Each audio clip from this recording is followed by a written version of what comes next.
Caros nostálgicos da bola, bem-vindos a mais um capítulo de Dribles e Lendas, o canal de futebol que resgata as histórias que o vento levou.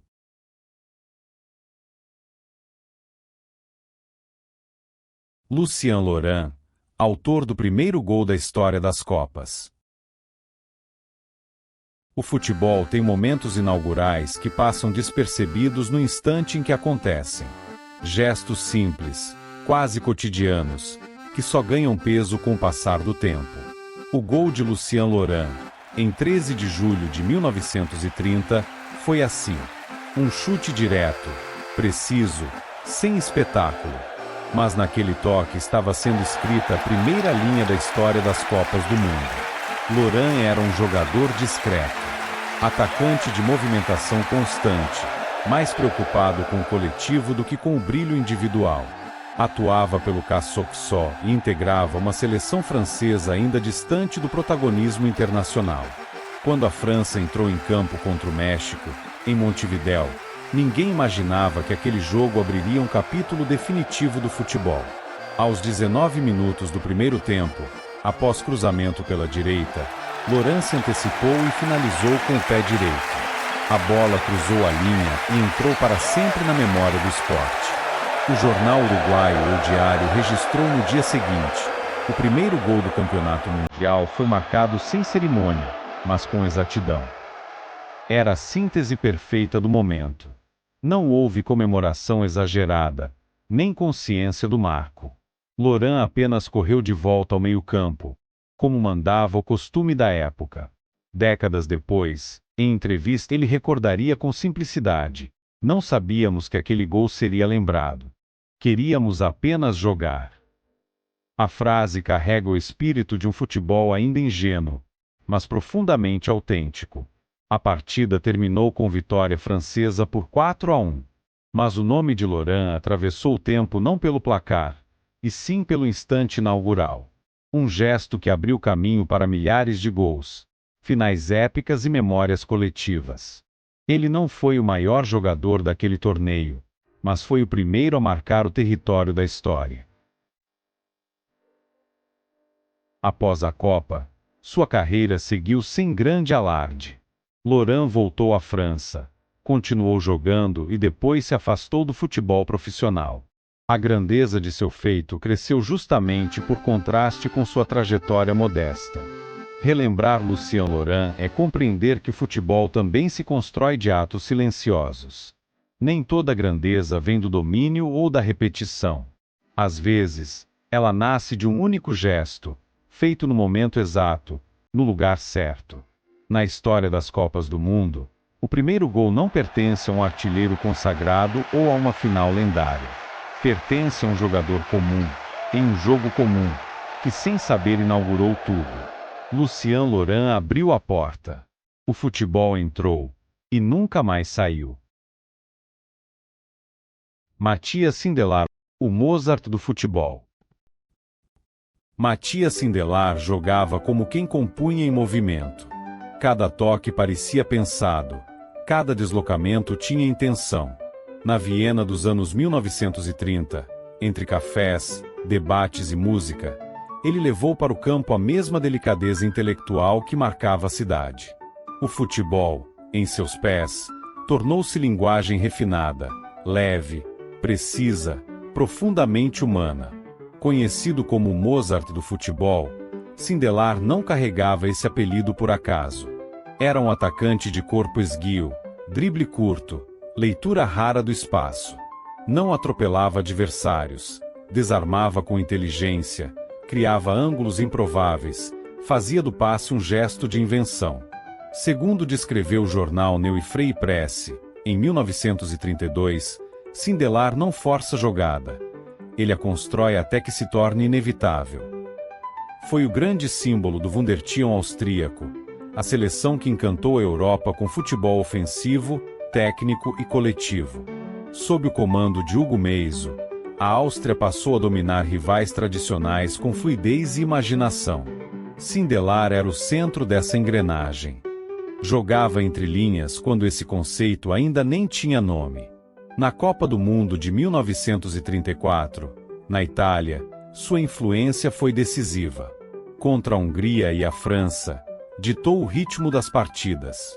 Na semifinal diante dos anfitriões, enfrentou um jogo duro, truncado, físico. Ainda assim, buscou o jogo até o último minuto. O La Gazzetta dello Sport escreveu após o confronto: Sindelar tentou jogar futebol onde outros preferiram um choque. A frase resumia o contraste daquela Copa. Mas sua história ultrapassa o campo. Em 1938, após a anexação da Áustria pela Alemanha, veio o chamado Anschluss. A seleção austríaca foi dissolvida. Sindelar, já consagrado, foi pressionado a integrar a equipe alemã. Em um amistoso simbólico entre Áustria e Alemanha, marcou um gol e celebrou diante das autoridades presentes. O jornal Der Wiener Sporttag registrou o gesto como um ato de afirmação esportiva em tempos de silêncio imposto.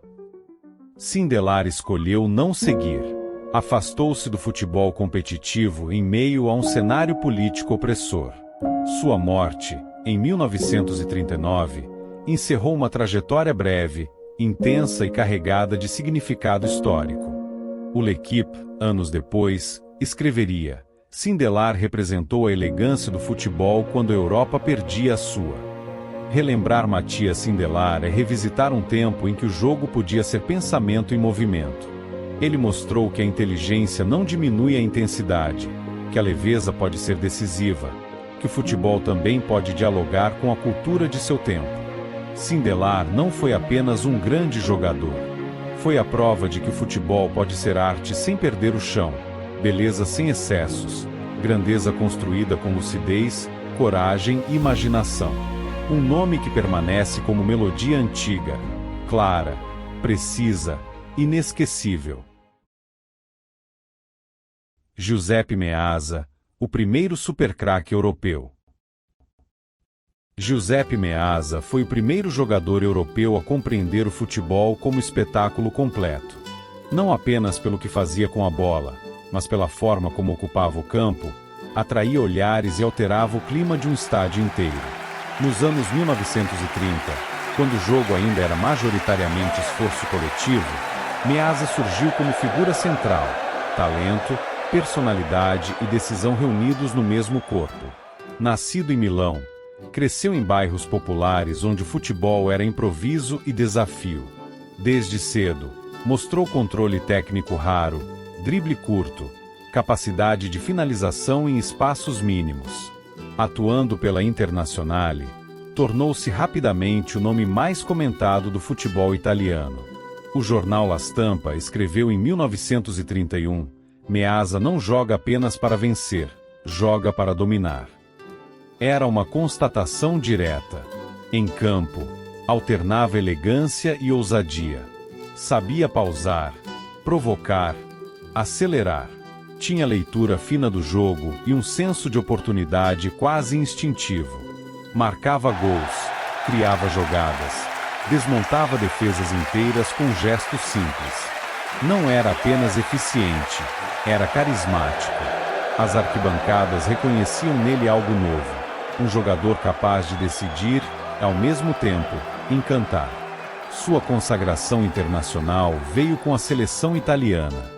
Campeão mundial em 1934 e 1938, foi protagonista em ambas as campanhas. Na Copa de 1934, em casa, liderou a equipe nos momentos decisivos. O Corriere della Sera destacou após a final: quando a Itália precisou de clareza, a bola encontrou Meazza. 4 anos depois, mesmo fisicamente limitado, seguiu sendo referência técnica e mental. Meazza representava a transição do futebol europeu para uma era de maior protagonismo individual. Era reconhecido fora da Itália, temido pelos adversários, celebrado pela imprensa. Segundo a revista francesa Miroir des Sports, em 1938, Meazza é o jogador que transforma partidas comuns em eventos. Essa capacidade o colocava em outra dimensão. Fora de campo, tinha personalidade expansiva, hábitos noturnos, gosto pela vida urbana. Ainda assim, quando a bola rolava, Assumia responsabilidade total. O contraste fazia parte de sua imagem pública e contribuía para sua aura de supercraque, um termo que ainda não existia, mas que ele já encarnava. Ao se afastar dos gramados, seu nome permaneceu como referência estrutural do futebol italiano. O estádio de San Siro passou a carregar seu nome, não como homenagem tardia, mas como reconhecimento de origem. Meazza não apenas brilhou ali, ele definiu o que aquele palco representaria. Relembrar Giuseppe Meazza é voltar ao momento em que o futebol europeu descobriu o poder da figura central, do jogador capaz de liderar técnica, emocional e simbolicamente. Ele inaugurou esse lugar com autoridade, imaginação e coragem. Meazza foi o primeiro supercraque europeu porque reuniu tudo o que o jogo exigiria dali em diante: talento, presença, decisão e impacto cultural. Um nome que não apenas venceu, moldou como o futebol passou a ser visto. Silvio Piola, o artilheiro total. Silvio Piola foi a prova de que marcar gols também pode ser exercício de inteligência. Em um futebol europeu que se tornava cada vez mais organizado e competitivo, ele surgiu como atacante completo, capaz de decidir de todas as maneiras possíveis. Não dependia de uma única virtude. Adaptava-se ao jogo, ao adversário, ao tempo da partida. Nascido em Robbio, no norte da Itália, Piola revelou cedo uma compreensão rara da área. Sabia se desmarcar, proteger a bola, finalizar com ambos os pés e no ar. Atuando por Pro Vercelli, Lazio, Torino e Juventus, construiu uma carreira longa e produtiva. Segundo o Corriere dello Sport, em 1936, Piola não espera a chance perfeita, ele a cria. Sua consagração internacional veio com a seleção italiana. Campeão do mundo em 1938, foi um dos grandes nomes da campanha. Marcou gols decisivos ao longo do torneio e confirmou sua condição de referência ofensiva. Na semifinal contra o Brasil, anotou 2 gols. O jornal Il Messaggero escreveu no dia seguinte: Piola foi implacável, preciso, inevitável. Era o retrato de sua atuação. Piola não era apenas finalizador. Recuava para tabelar, abria espaços para companheiros, entendia o jogo coletivo. Em um sistema tático rígido, oferecia soluções flexíveis. Sua leitura de jogo permitia decidir partidas mesmo quando bem marcado. A revista francesa France Football destacaria anos depois: Piola marcou gols em todos os contextos possíveis. Uma definição justa. Atuou em alto nível por mais de 2 décadas, atravessando períodos de guerra e reconstrução. Mesmo com o futebol suspenso e depois retomado em condições adversas, manteve eficiência e relevância. Ao se aposentar, tornou-se o maior artilheiro da história da Série A, um recorde que resiste ao tempo. No Torino do pós-guerra, foi líder técnico de uma equipe em reconstrução. Já experiente, jogava com economia, mas seguia decisivo. Relembrar Silvio Piola é entender o atacante como figura completa, não restrita ao momento final. Ele foi artilheiro de área, de movimento, de leitura. Soube marcar com força, com toque, com antecipação. Soube esperar e atacar. Piola foi o artilheiro total porque dominou todas as dimensões do ofício. Construiu sua grandeza na repetição, na adaptação e na compreensão profunda do jogo. Um nome que permanece como referência máxima de eficiência, inteligência e continuidade, valores que atravessam gerações no futebol europeu. György Sárosi, o futebol como ciência. György Sárosi pensava o jogo como um sistema em movimento. Enquanto muitos ainda tratavam o futebol como sucessão de choques e arrancadas, ele o organizava como um campo de decisões racionais, leitura de espaços e controle do ritmo. Na Hungria dos anos 1930, Sárosi foi o homem que aproximou o futebol do método, sem lhe retirar a emoção. Nascido em Budapeste, formado em direito, levava para o gramado uma mente analítica rara para a época. Alto, elegante, de passada longa, atuava como centroavante, mas sua influência ia muito além da área.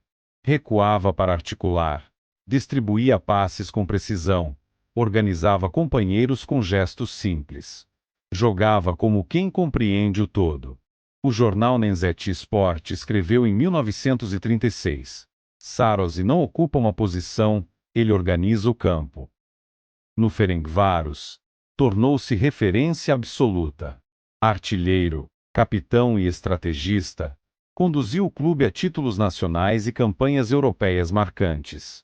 Sua capacidade de adaptação era notável. Podia decidir jogos com gols ou controlá-los com inteligência posicional. Segundo a revista italiana Il Litoriale, após um amistoso internacional, Saros joga com a clareza de um professor e a firmeza de um atleta completo. Com a seleção húngara, viveu o auge no Mundial de 1938, na França. Saros foi o líder técnico de uma equipe que combinava força, organização e talento. Marcou gols decisivos ao longo do torneio e conduziu a Hungria até a final. Contra a Itália, enfrentou um adversário experiente e estrategicamente sólido. Mesmo na derrota, manteve postura dominante, buscando o jogo até o último instante. O L'Équipe registrou após a final: Saros tentou reorganizar o jogo quando tudo parecia escapar. A frase revela seu papel. Sua grandeza estava na compreensão profunda do futebol como estrutura coletiva. Não era jogador de improviso constante, mas de soluções lógicas. Cada movimento parecia resposta a uma equação em andamento. Décadas depois, o historiador esportivo Jonathan Wilson escreveria que Saros antecipou a ideia do atacante que pensa o jogo como meio-campista. Uma leitura precisa. Após encerrar a carreira como jogador, Saros tornou-se treinador e seguiu aplicando o mesmo rigor intelectual. Levou seus conceitos à Itália, onde conquistou títulos e respeito. O futebol, para ele, não era acaso, era construção contínua. Relembrar Gheorghe Saros é retornar a um tempo em que o jogo começava a ser analisado com profundidade, sem perder intensidade. Ele mostrou que pensar não diminui o impacto, que organização não apaga a emoção, que a inteligência pode ser decisiva nos momentos mais duros. Saros foi o futebol como ciência porque uniu corpo, mente e método em um mesmo gesto. Um pioneiro do entendimento tático moderno, que ajudou a empurrar o jogo para frente com lucidez, disciplina e grandeza humana. Fritz Seppan, o organizador silencioso. Fritz Seppan nunca precisou ser o centro do quadro para dominar a cena. Seu futebol era feito de ajustes finos, de decisões quase invisíveis, de uma leitura que organizava tudo ao redor. Em uma Alemanha que buscava identidade esportiva entre guerras, Seppan foi o eixo discreto que deu forma, equilíbrio e continuidade ao jogo. Nascido em Gelsenkirchen, no coração industrial do Ruhr, cresceu em meio ao rigor do trabalho e à disciplina cotidiana. Essas marcas apareceram cedo em campo. Atuando como meio-campista, sabia ocupar espaços com precisão, proteger a defesa e oferecer linhas claras de passe. Não corria em excesso, não dramatizava o gesto. Jogava com economia e intenção. No Schalke 04, tornou-se figura central da equipe que dominou o futebol alemão nos anos 1930. Era o cérebro de um time conhecido pelo Sauerkreisel, o jogo de passes curtos e movimentação contínua. Seppan era quem mantinha o mecanismo em funcionamento. O jornal Völkischer Beobacher escreveu em 1937, quando Seppan está em campo, o Schalke pensa em conjunto. Uma frase simples, mas reveladora. Capitão da seleção alemã em diversas ocasiões, levou essa mesma sobriedade ao cenário internacional. Na Copa do Mundo de 1934, na Itália, a Alemanha terminou em terceiro lugar, e Seppan foi um dos pilares da campanha. Não era o mais vistoso, mas era o mais confiável. O Berliner Tageblatt destacou após a disputa pelo terceiro lugar: Seppan não decide com um lance, decide com 90 minutos. Sua importância estava na continuidade. Recuperava a bola, fazia a transição limpa, sustentava o ritmo quando o jogo ameaçava se perder. Em um futebol cada vez mais físico, sua leitura antecipada reduzia o choque desnecessário. Ele chegava antes, não com velocidade, mas com entendimento. Durante a Copa de 1938, novamente foi referência de organização. Mesmo diante de adversários tecnicamente superiores em certos momentos, mantinha a equipe compacta e competitiva. A revista suíça Sport escreveu na época: Sepan oferece estabilidade onde outros oferecem esforço. Era a definição exata de seu papel. Fora de campo, mantinha perfil reservado. Não buscava manchetes, não cultivava polêmicas. Essa postura reforçava sua imagem de organizador silencioso, um jogador que liderava pela constância e pela clareza. Décadas depois, a revista Kicker resumiria sua trajetória com precisão histórica. Sepan foi o homem que ensinou a Alemanha a jogar em bloco. Ao encerrar a carreira, deixou um legado menos visível, mas estrutural. Influenciou gerações de meio-campistas alemães que entenderam o futebol como sistema antes de espetáculo. Sua herança está nos fundamentos: posicionamento, passe, leitura coletiva. Relembrar Fritz Sepan é reconhecer que o futebol também se constrói nos detalhes, nos gestos que não viram fotografia, mas sustentam a partida inteira. Ele mostrou que organizar é uma forma elevada de competir. Sepan foi o organizador silencioso porque compreendeu o jogo como arquitetura em movimento. Um jogador que não precisava brilhar para ser essencial, bastava estar ali, colocando cada peça no lugar certo. Joseph Bican, o homem dos gols impossíveis. Joseph Bican parecia correr em um ritmo que o resto do futebol ainda não conhecia. Quando arrancava, o campo encurtava. Quando finalizava, o goleiro reagia tarde demais. Em uma Europa marcada por transformações profundas, ele surgiu como força da natureza aplicada ao jogo. Velocidade, potência e precisão reunidas em um mesmo corpo.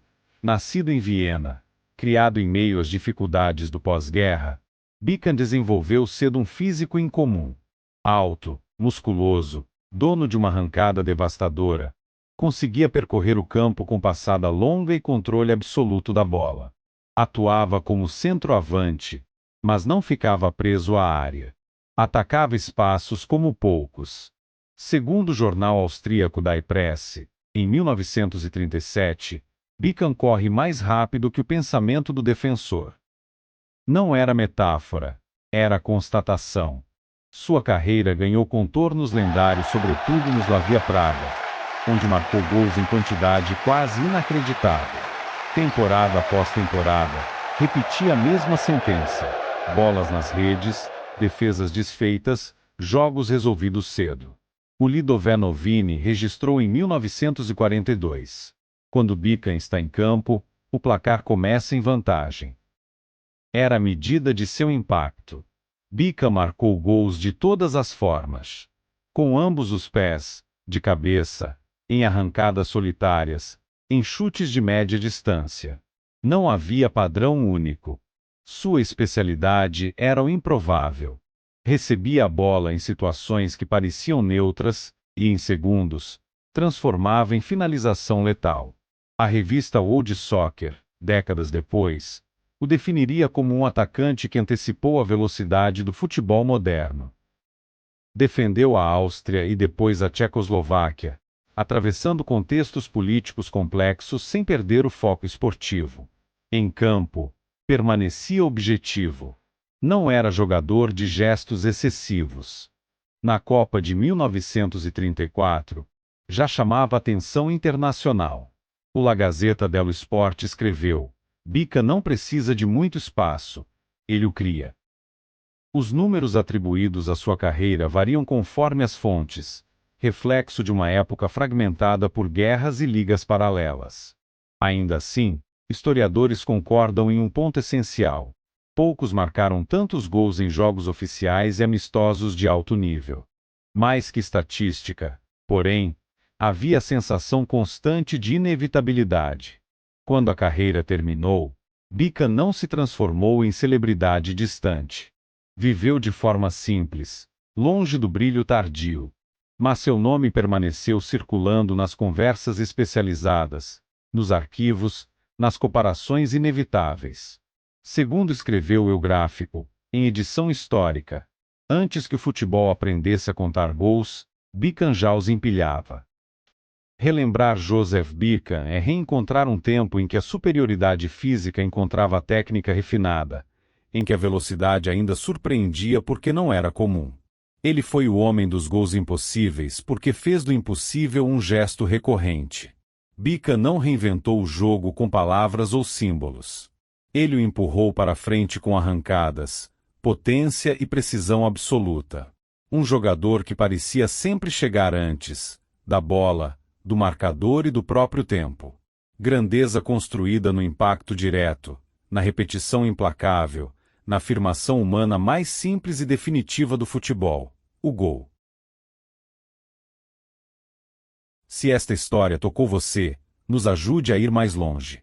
Deixe o seu like, inscreva-se e acompanhe o jogo bonito do século XX. Ative o sininho, para não perder nenhum episódio, e compartilhe este vídeo para levar esta memória a milhares. Comente aqui embaixo, qual parte desta história mais te surpreendeu? Nos vemos na linha do tempo.